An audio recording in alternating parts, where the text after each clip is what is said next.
Welcome back, guys. My name is Fernandoherrera, and for the past few months, this is how much I've made on Turo.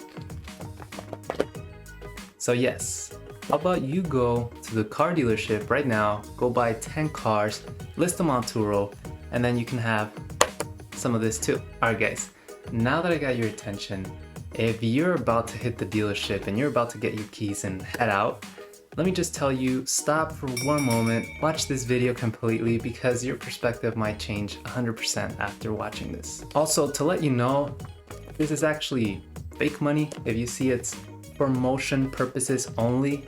So, you could get these probably like 20 bucks online. Nice prop. But anyways, my name is Fernando Herrera. I'm an all-star host on Turo, and today I'm going to be sharing some good tips of why there might be a Turo crash coming. I'm going to be talking about overpriced vehicles. I'm going to be talking about a potential second pandemic wave.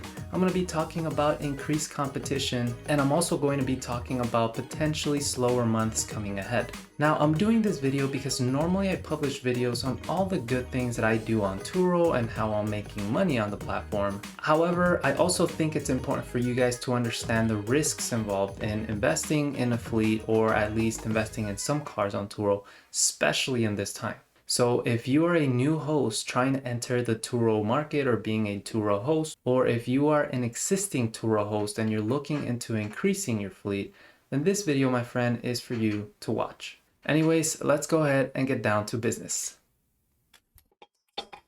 All right, guys.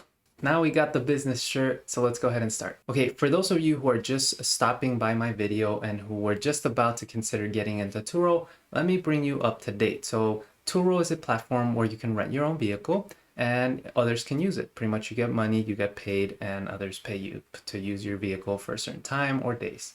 You could be a person, you could be a business, and normally it's actually a very easy way to enter this market. You just download the Turo app, you put you're a host, you take pictures of your car, and within minutes, literally, you could have your vehicle rented to someone else that same afternoon. Recently, however, with everybody getting back to work and the economy opening and travel being encouraged by others, rental car companies have seen a significant surge, a surge so big that in some places like Hawaii, people were paying $500 a day just for a rental car. With that being said, the last 3 months have been one of the best, if not the best months to be a Turo host, because when you normally get $50 for a car, suddenly you're getting $100, $150 for that same car. So with all that being said, we come to our first weak point that I want you guys to understand. People are not seeing all the facts that are happening in the background. So for example, they're just seeing YouTube channels or Facebook ads or, Turo groups, and they're seeing how all these Turo hosts are making a lot of money. So there's a lot of people interested in joining the market, and that's great. However, there's something you want to keep in mind. They are only seeing how much people are making, the big dollar signs. They're not seeing how much people are actually paying or buying these cars for. People are literally going down to dealerships and putting,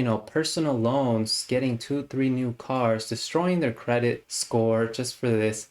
And they're risking a lot. Literally, they're going out getting these big cars, expensive cars, or a lot of cars, and they're just putting them on Turo. Now, there's nothing wrong with that. However, keep in mind right now that there is a shortage of cars, and especially new cars, meaning that used cars is the only thing people have an option to buy, which most of the used car dealerships are increasing, or they're selling used cars at an outrageous price. And so it becomes similar to that high-end sneaker market. So, if you have a specific sneaker shoe or model, and again, I'm not into that market, so I may say this wrong. So if I got someone who does that for a living or who's very well and doing that, feel free to correct me in the comments below. But I'm assuming it's all supply and demand. If you have a specific sneaker that's very limited in supply, you're going to have more people willing to pay that high price. And it's the same way how it works with cars. So if there's not that many cars out there, or if there's only a limited selection of cars, then people are going to be coming and paying more for those few cars.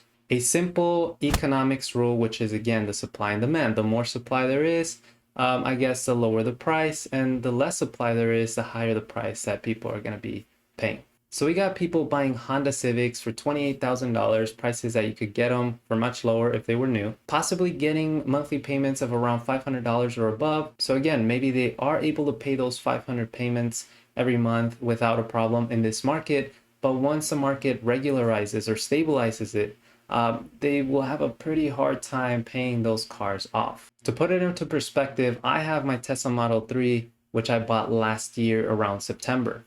I bought it for 39,000 MSRP and I paid with taxes and everything around 43,000. I checked with Carvana how much it would cost for me to actually sell the car to them, and they were willing at one point to pay me $39,000 for the car with 20,000 miles on it.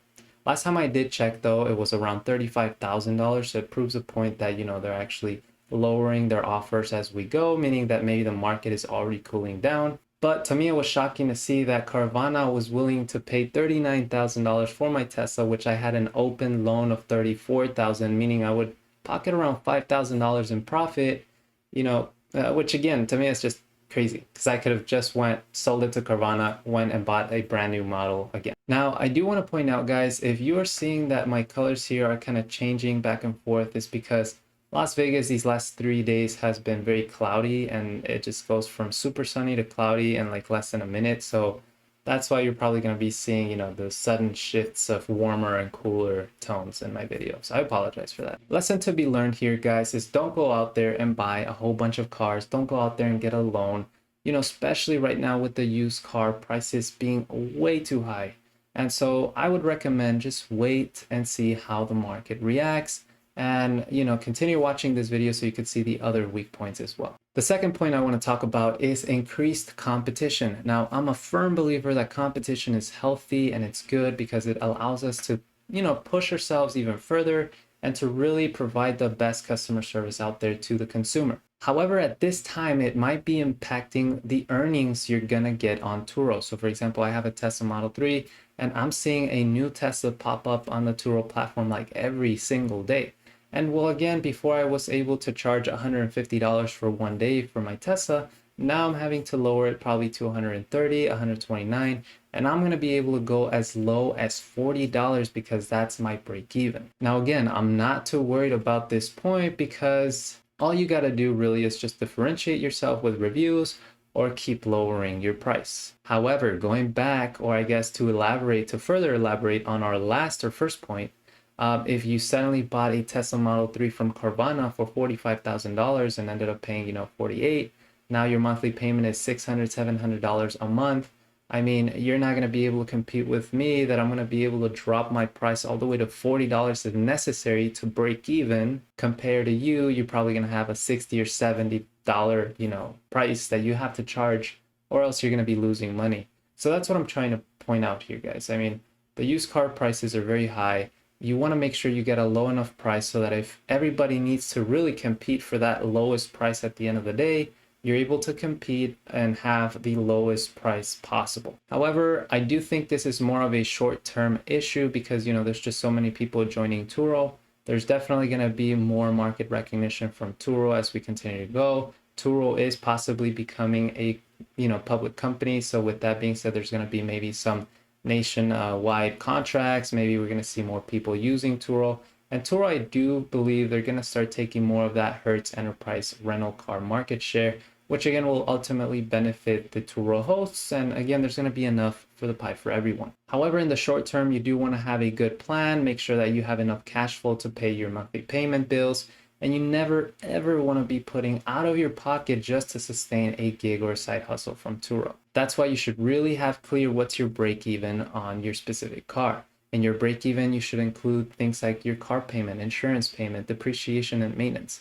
At least including these 4 things, you should guarantee yourself in at least breaking even. And worst case comes to worst, you're only losing the labor and the time you're putting into this. Now, if you don't know how to do a break even analysis, I can definitely help you guys out. Just simply feel free to contact me via email, which I'll try to leave in the description below, or message me via Instagram. You know, I'll be more than happy to help you guys with sharing a template I have where you put the car payment value, you know, kind of like what your maintenance costs and all these little things that you populate yourself, and I'll kind of give you a rough estimate of what your break even is. And again, I'm more than happy to share that with you guys for free.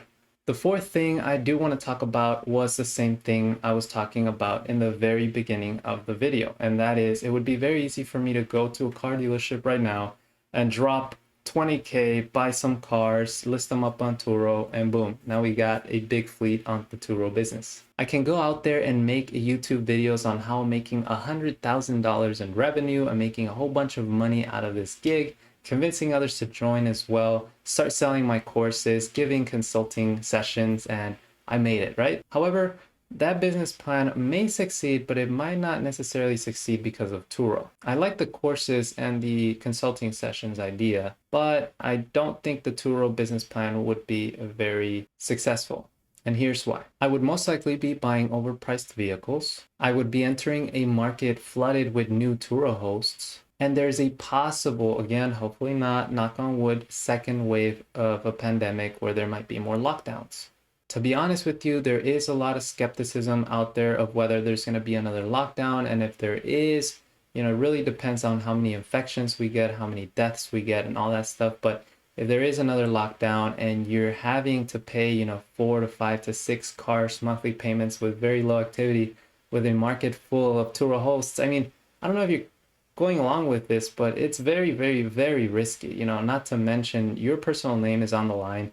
So you only got one chance, if you mess this one up, it's going to be very hard. It's going to be twice as hard to get back on your feet. Now, I'm sharing this with you guys, not because I want to discourage anyone. That's never my intention. However, I do want you to be aware of these problems and these risks, and that not everything is, pink and glittery and great. There is some stress to the job. You do get stressed. I get stressed. And if you don't have the cash flow, if you don't have money, and if you don't have a plan to actually foresee what you're going to be doing in these difficult situations, you definitely want to think these things through before entering a market like Turo. Now, what I'm personally going to be doing is I'm going to be keeping my 2 cars, which is just a Prius and a Tesla. I'm not going to increase to my fleet. I'm going to be focusing on my job, saving money, saving cash, so that when I go to a used car dealership and they have tons of selection and tons of cars for a very competitive price, below market price, then I can go ahead and have cash ready to increase my fleet. Again, I'm a firm believer that within some months, there's going to be a lot of people who are not going to be able to afford their monthly car payment. There's going to be a lot of new cars hitting in the markets as well. And suddenly used car dealerships are going to be swarmed with a whole bunch of used cars that they're just going to need to move. And for me, that would be the best time to buy, because that would be an opportunity to buy lower, to keep my break-even cost even lower, and potentially grow my fleet in a much more safer environment. But anyways, guys, let me know what you think. Do you guys really think that cars are overpriced right now? Also, do you think that we're going to see a Turo crash where a whole bunch of Turo hosts end up exiting the platform? So let me just know in the comment section below. I really respond to all my comments personally every time, every day. So feel free to just comment, and I'm looking forward to see what you guys think about this. Also, like I said before, consider following me on Instagram. I do respond to every message as fast as possible, really. I do get a lot of people asking me about all sorts of things, so feel free to comment or message me through there as well. Also, don't forget to smash that like button and subscribe for future videos. I post every week about Turo. So I'll be sure to see you next time. Thank you so much for watching until the end. I'll see you. Take care. Peace.